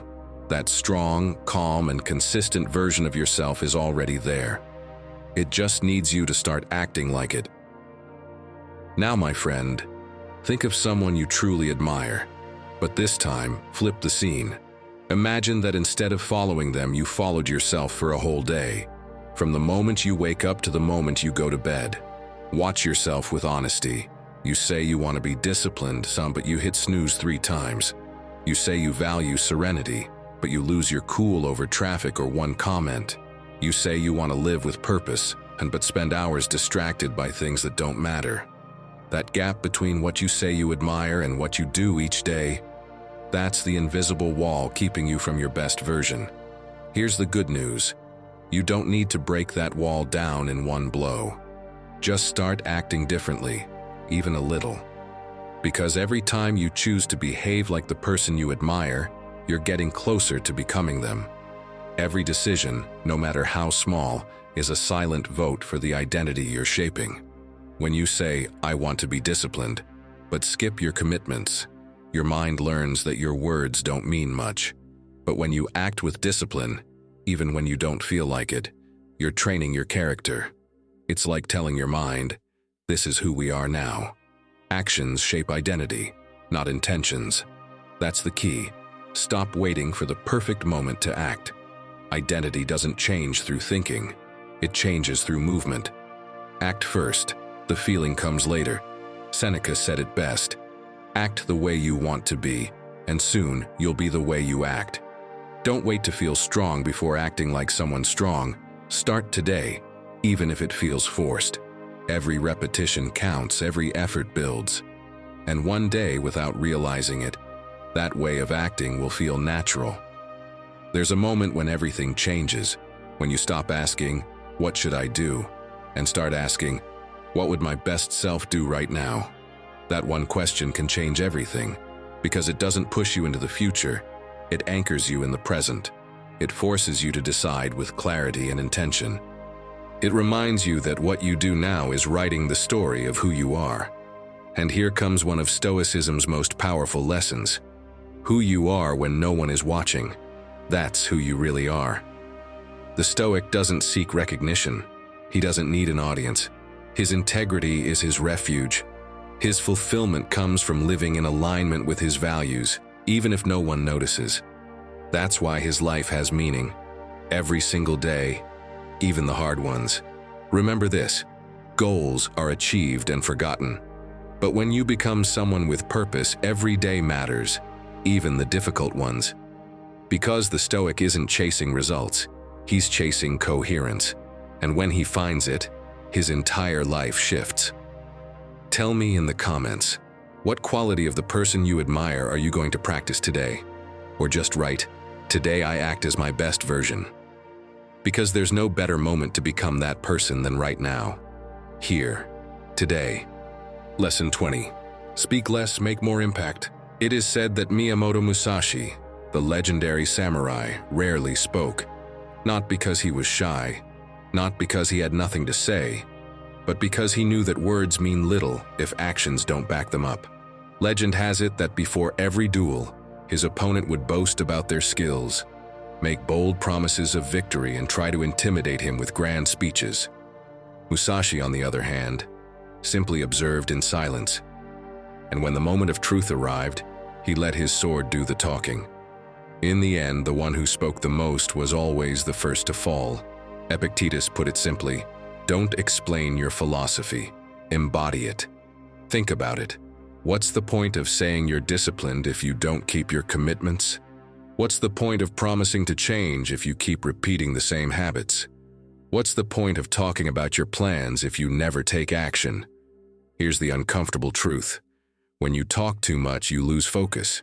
You waste energy explaining what you will do, convincing others, seeking validation. And in the end, all you accomplish is distracting yourself from what really matters, taking action. Now imagine this. You have a brilliant business idea. In your mind, it's crystal clear: the name, the logo, the website, the marketing strategy. You can already visualize success, and every person you meet, you tell them with excitement, "I'm launching my own business. It's going to be amazing. I'm going to revolutionize the market." Day after day, you keep talking about it. You make lists, watch videos, read about entrepreneurship. You feel like you're making progress because you're thinking about it all the time. But the reality, you haven't done a thing. You haven't built a product. You haven't made a single call. You haven't taken the first step. And the worst part? The more you talk about it, the more you feel like you're already on your way, like just saying it out loud is enough to make it real. But it's not. Weeks later, you see someone else launch a similar idea and you think, that could have been me. So do you really want to build something real? Or do you just like the idea of talking about it? Look, becoming your best self isn't about announcing what you're going to do. It's about doing it. Let your results speak for you. Don't tell people you're changing, let them notice. Don't announce that you're going to wake up early. Just do it. Don't explain that you've become more disciplined. Let your actions prove it. This isn't about hiding your progress. It's about focusing on execution instead of wasting energy on words. And beyond that, use fewer words and more presence. Listen more. Speak only when you have something meaningful to contribute. Instead of trying to impress with speeches, impress with your attitude. Because in the end, Words come and go. But actions? They leave a lasting impact. Now tell me, do your words add value, or do they just fill the air? Because your best self isn't built with promises, it's built with actions. Lesson 21. It all starts in your mind. My friend, I'm going to ask you a tough question, just to start off right. How do you talk to yourself? I'm sure you've told yourself at some point, I'm not good at this. I'm not a fast learner. I don't have enough talent. And before you even try, your mind has already given you the answer. Giving up sounds easier. Have you realized that it's not reality holding you back? It's your own mind. You've told yourself the same story so many times that you've turned it into your truth. And just like that, without even noticing, you've made your own mind your worst enemy. But here's the truth no one tells you. If you think like a loser, you'll live like one. If you think like a master, you'll become one. Do you know what Marcus Aurelius would say if he saw you in this situation? The quality of your life depends on the quality of your thoughts. If you want to be the best at something, if you want to master a skill or become a leader in your field, you first have to conquer your mind. The Stoics didn't wait to feel strong before acting with strength, nor to feel wise before making clear decisions. They did the opposite. They trained their minds with discipline, with consistency, and by learning every single day. Look at great athletes, successful entrepreneurs, leaders who seem unstoppable. It's not that they were born with more talent than everyone else. It's that they think differently. Nick Bare, the great athlete and entrepreneur, puts it brutally honestly. If you think like a beginner, you'll always be a beginner. You can't train like an amateur and expect professional results. You can't eat like someone without discipline and expect the physique of an athlete. You can't live in a mediocre way and expect to have the mindset of a master. So tell me, how do you expect to become the best if you keep talking to yourself like someone who can't? Imagine this. You're asked to speak in front of an important meeting. The second they tell you, your mind sets off alarms. I'm going to embarrass myself. They're going to laugh at me. Someone else would do it better. And without realizing it, you start looking for excuses. That you're too busy, that maybe next time, that this isn't your thing. That's why we're going to change that right now. Because it's not just about learning more or doing more. It's about thinking differently. First, change your internal dialogue. How do you talk to yourself when you make a mistake? If every time you fail, you say things like, I'm so useless, I'll never get it, or I shouldn't even try, you're sabotaging yourself without realizing it. But what if instead, every time you fail, you ask yourself, what can I learn from this? How can I improve next time? What would someone who's already a master at this do? That's what true masters do. They learn from every setback instead of using it as an excuse to give up. Second, focus on what you can control. Epictetus said we can't waste time worrying about what's out of our hands, because that only drains our energy. Are you worried about what others think of you? You can't control that. Are you afraid you're not good enough? The only thing you can do is improve every day. Stop spending energy on what you can't change, and put all your focus on what you can control. And third, have a personal mantra. No, I'm not talking about something mystical or repeating empty phrases. I mean programming your mind every morning with an idea that puts you in the right mental state. It can be as simple as telling yourself, today, I focus on improving by just 1%. Or, I give my best effort as if I were already a master at this. Try it for a week and you'll see the difference, because in the end, everything starts here, in your mind. You can keep living under the rules of your insecurities, or you can decide to rewrite them. You can let your inner dialogue drag you down, or you can use it to lift you up. You can see obstacles as excuses or as opportunities. It's your choice. Keep seeing knowledge as something out of reach, or start using it strategically. And trust me, when you conquer your mind, everything else becomes possible. That's how you truly become someone who masters their life. Lesson 22. Accept your reality before you transform it. Most people don't change because they don't accept where they are. And if you don't know your starting point, How can you expect to get somewhere else? Many want to jump straight to the part where they're successful, balanced, and fully evolved. But before you build that new life, you have to take a hard look at the one you already have, without filters, without self-deception. That's exactly what Stoicism teaches. The first step to transformation isn't running away from your reality. It's observing it calmly. The Stoics weren't trying to control the world. They were trying to understand it. They knew you can't steer a ship if you don't first recognize which sea you're sailing. In the middle of Rome's chaos, Marcus Aurelius wrote one of his most powerful lines: "Love whatever happens to you, because it is woven into your destiny." He didn't say it from resignation. He said it from wisdom. Amor fati, the love of fate, isn't about giving up. It's about recognizing that everything that happens, even the things you didn't choose, can serve your growth. It's about accepting that your current reality isn't the enemy. It's your starting point. Picture an architect. Before designing a building, they need to study the land. They can't build on a surface they haven't measured, examined, or understood. If you deny your reality, your wounds, your fears, your circumstances, you're trying to build your best self on thin air. And of course it collapses. You, my friend, can be the architect of your life. And trust me, acceptance isn't surrender. It's the courage to face your life exactly as it is. No sugarcoating, no pretending everything's fine. It's acknowledging that maybe you're not where you want to be, but you're exactly where you need to be to learn what's still missing. Maybe you're in a phase of your life that you hate. You wake up early to go to a job that doesn't inspire you. You feel stuck. You think you could be doing something more meaningful. Sometimes, while staring at the clock midday, you think, "I wasn't born for this." And maybe you're right, but maybe, just maybe, this very phase you're living through is the exact preparation you need to reach what you've been dreaming of. You might be learning without even noticing. You're picking up how a business runs, how to handle customers, how to solve real problems, how to stay calm under pressure.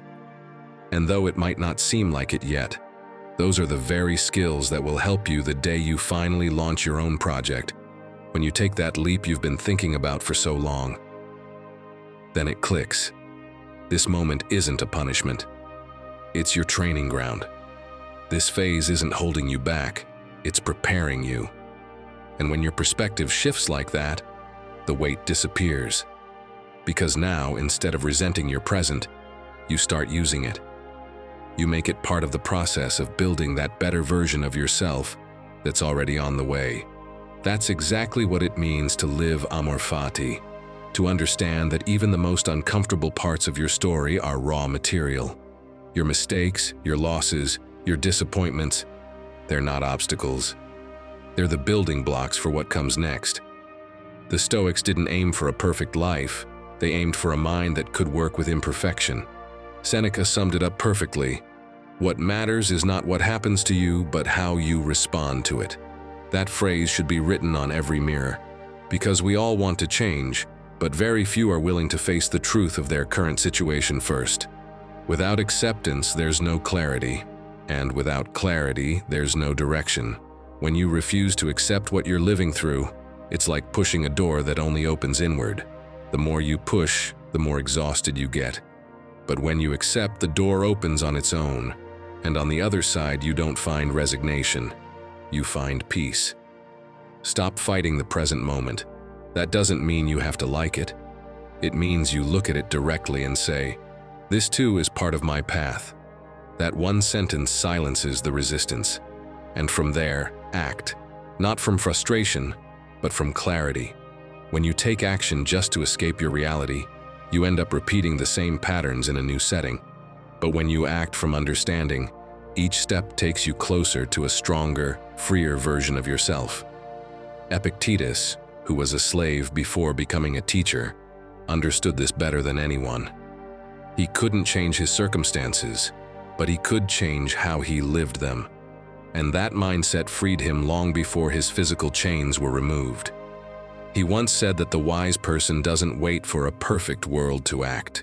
They act in a way that brings them peace no matter the world around them. You can do the same. Start by accepting where you are. See it as the ground you'll build your best self on. If today you're tired, stuck, or frustrated by how slow things feel, don't deny it. Accept it. Because that very place that's testing your patience may be the one preparing you for what's next. Remember, transformation doesn't happen without acceptance. First, you acknowledge the ground, then you build the structure. First, you see the truth, then you change it. That's how real growth happens, because life isn't asking you to love everything that happens. It's asking you to stop closing yourself off from the lessons it brings. And when you finally stop resisting, you'll realize something deeper. Your best self doesn't emerge when everything is perfect. It's born the moment you choose to keep going, even in the middle of what you don't fully understand. Now tell me, what part of your reality are you ready to accept today so you can begin to transform it? Share it in the comments. Or simply leave this reminder for yourself. I accept where I am, but I won't stay here. And do you know why you won't stay there? The final lesson will give you the answer. Lesson 23. If you neglect your body, you lose the battle. It's Monday morning. Your alarm goes off, and without thinking, you hit snooze. Just 5 more minutes, you tell yourself, but those 5 minutes turn into 20. When you finally get up, your body feels heavy, your mind is foggy, and you have no energy. You drag yourself to the kitchen and make a double coffee, hoping it'll wake you up. But nothing. You get to work, and before you've even started, you're already exhausted. As the day goes on, by mid-afternoon, you're done. You can't focus, everything feels like a chore, and exercising? Not today, maybe tomorrow. Maybe it's not exactly like this for you, but how many times have you felt drained, sluggish, and unmotivated? And the worst part? You think it's normal? Spoiler, it's not. Do you know what's wrong? You're neglecting your body. Your body is the foundation of everything. If you don't take care of it, it doesn't matter how many goals you have or how badly you want to change your life. You won't get there. Because when your body doesn't cooperate, everything else falls apart. But don't worry, my friend. You're not alone in this. And as always, the Stoics had something to teach us. No surprise there, right? They understood this centuries ago, long before we did. For them, health wasn't a luxury or something secondary. It was a fundamental pillar of excellence. They knew that the body and mind are one. Like the wheels of a bicycle, if one breaks, you don't move forward. You can't aim for mental strength if you're physically falling apart. You can't expect your mind to function if you're not giving your body the right fuel. Look at the example of Loida Zabala. At 11 years old, she lost mobility in her legs. Her life changed overnight. She could have given in to self-pity, convinced herself that there was nothing left to do, that her life was defined by tragedy. But she didn't. She chose to fight. She chose to get stronger. She chose to push her limits and prove that, even when the body is limited, it can still be trained, cared for, and developed. Today, she's a weightlifting champion, representing her country in international competitions. She is living proof that your body doesn't have to be an obstacle. It can be a tool to become your best self. And now tell me, what's your excuse? You don't need to train like a professional athlete, but you do need to do the basics. Think of your body as a car. You can have the clearest destination in the world, but if the engine is broken, you're not getting anywhere. If you're constantly tired, if you have no strength, if your mind shuts down halfway through the day, then your engine is failing. And if the engine is failing, it's because you haven't taken care of it the way you should. Now imagine I give you 2 choices. The first path, you keep living like this. You wake up tired, rely on coffee to function, go through your day drained, with no energy, no motivation. Fatigue piles up, your mind slows down, you lose interest in things you used to enjoy simply because you don't have the energy for them anymore. Days turn into weeks, weeks into years. But the second path? Here, you make a decision. Not a drastic change, not extreme sacrifice. Just one small action to start winning this battle. Which one do you choose? I already know you'll pick the second. So, how do you do it? Starting tomorrow, move. It doesn't matter how, when, or where. Just move. Do whatever works for you. Do you like walking, dancing, swimming? Then do it. And I know what's coming. The usual excuses. I have too much work. I have to take the kids to school. I don't have time. Relax. I'm not asking for much. Just go for a 10-minute walk. Seriously, you can't find 10 minutes? It's not hard. And do it again the next day, and the next, and the next. Before you know it, your body will start asking for it. You'll notice you have more energy, you sleep better, and your mind becomes sharper. Second step, improve just one thing in your diet. Don't jump into extreme diets. Don't cut everything out at once. Don't overcomplicate it. Just pick one habit and improve it. Do you drink too little water? Have one more glass a day? Do you eat too many processed foods? Cut back on just one thing. You don't need to change everything overnight. But you do need to start, because if you don't start, nothing happens. Remember what Seneca said, if we do not take care of our bodies, our minds will also weaken. This isn't about being perfect. It's about doing the work. Consistency is the key. A little movement each day turns into energy. A small change in your diet turns into clarity. One single step in the right direction makes everything else easier. Lesson 24. Making good decisions is a skill. Imagine this, my friend. You're at a crossroads. Two paths lie ahead. One is easy, quick, the option that seems obvious at that moment. The other requires more effort, more patience, more long-term vision. And here's the problem. Most people choose the first one without much thought. Not because it's the best option, but because they don't know how to make good decisions. Bad decisions aren't about bad luck. They come from a lack of strategy. Marcus Aurelius put it clearly. Our life is what our thoughts make of it. And if your thoughts are impulsive, messy, and lack analysis, what do you think will happen to your life? If you want to be the best at something, master a skill, or become your own teacher, you need to learn to make decisions with clarity. Because every choice you make either brings you closer to or pushes you further away from the version of yourself you want to build. But most people don't think this way.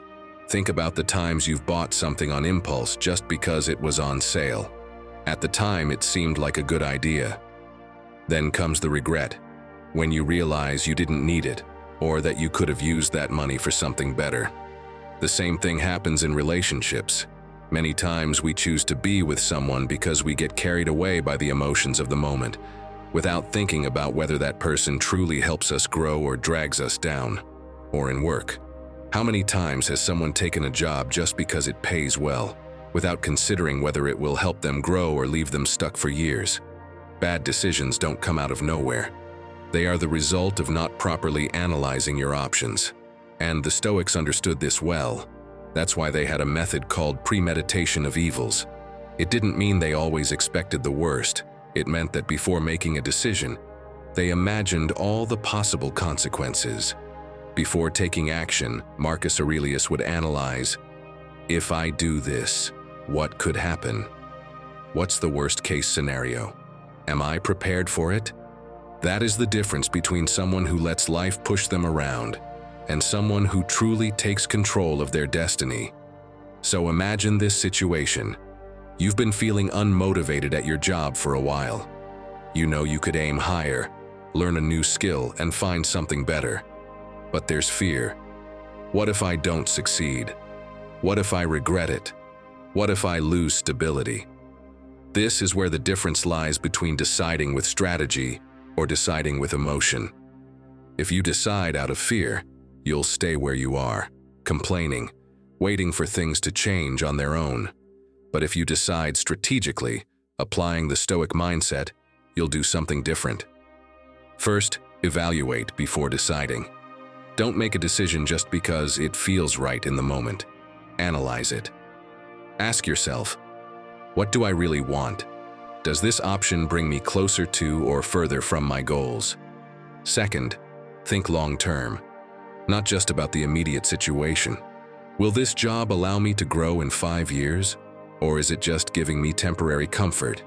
Is this relationship stable and helping me become better? Or am I just staying out of habit? And if you're still unsure, consult an outsider. Not because you should do whatever they say, but because an outside perspective can help you see what you might be missing. Sometimes we're so caught up in our emotions that we don't realize the obvious. Every decision you make shapes the person you become. It's not about luck, it's about strategy. Here, in this community, we're learning to think better, to choose wisely, and to become our own teachers. So tell us, what was the last decision that truly changed your life? Share it in the comments.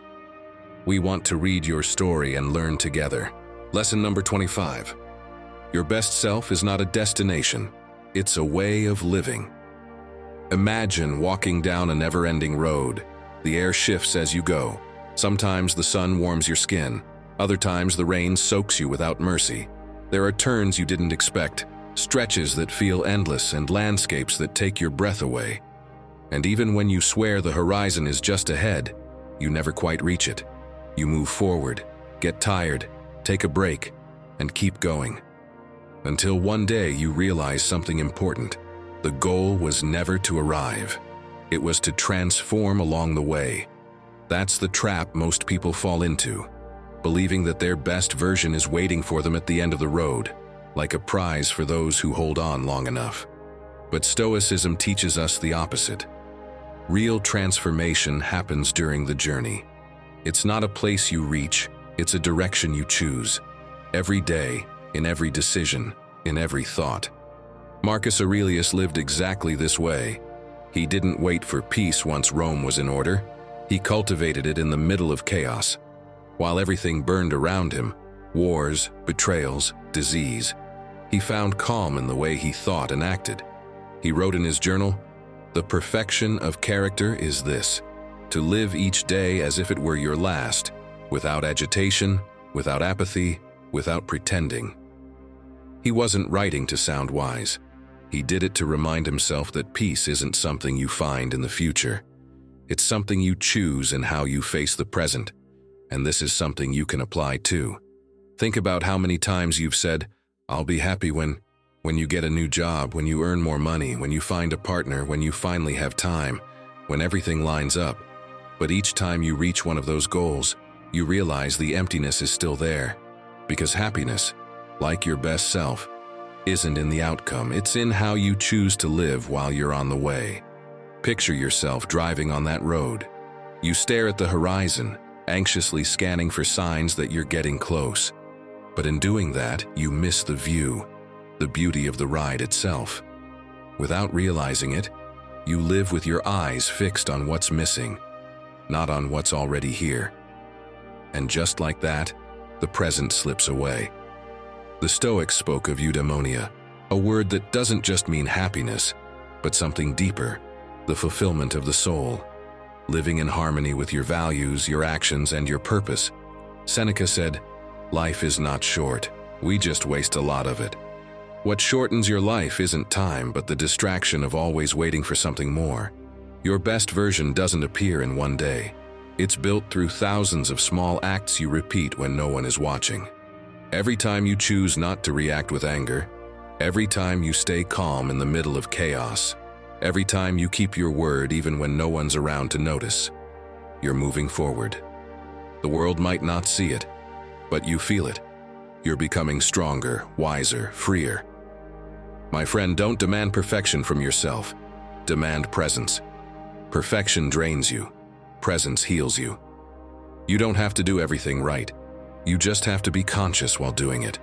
If you fall today, learn. If you succeed today, be grateful. In both cases, you're growing. And that is real progress, responding with more calm, acting with more integrity, living with more intention. Think about your everyday life. Each morning you get the chance to choose how you'll walk the path. You can keep waiting for that big moment when everything changes, or you can decide to change yourself, right now. Change your attitude. Change how you respond. Change how you see the world. Because the person who can do that is already living as their best self, even if the outside doesn't reflect it yet. The great Stoics weren't perfect. They were consistent. They didn't seek a life without pain, but a mindset strong enough to stay steady within it. They understood that there are no paths without stones, no journeys without exhaustion, no growth without discomfort. And still, they kept walking. That's what made them unshakable. Do the same. Each night before bed, ask yourself, did I act today like the person I want to be? You don't have to answer yes every time. You just need the courage to ask the question. Because the moment you ask it, you're already awake. Your best self doesn't show up all at once. It's born each time you choose to act from calm, from virtue, from awareness. Don't look for it in the distance. It's in every decision, in every step you take, in every thought you choose to hold. Walk slowly, but with purpose. Let each day be a chance to get just a little closer to the version of yourself that already lives within you. Because the person who walks with intention, even if they haven't arrived, is already living in their destination. You don't need to wait for everything to fall into place before you start changing. You already have what it takes. The clarity, the strength, and the will, they're all there. You just need to choose to use them. Every single day gives you a chance to move closer to that version of yourself that's already trying to come through. Not tomorrow, not next Monday, today. Because every thought you choose, every reaction you manage, and every step you take with intention brings you closer to who you're meant to be. If you've made it this far, write in the comments, "Today I choose to be my best self." Reaching the end of this video is no accident. It means something in you wants to grow, and that already sets you apart from most. Subscribe and share this video with someone who needs it. That simple gesture helps us keep spreading this message of growth. On screen, you'll find a playlist to go even deeper. Click and let's keep learning together.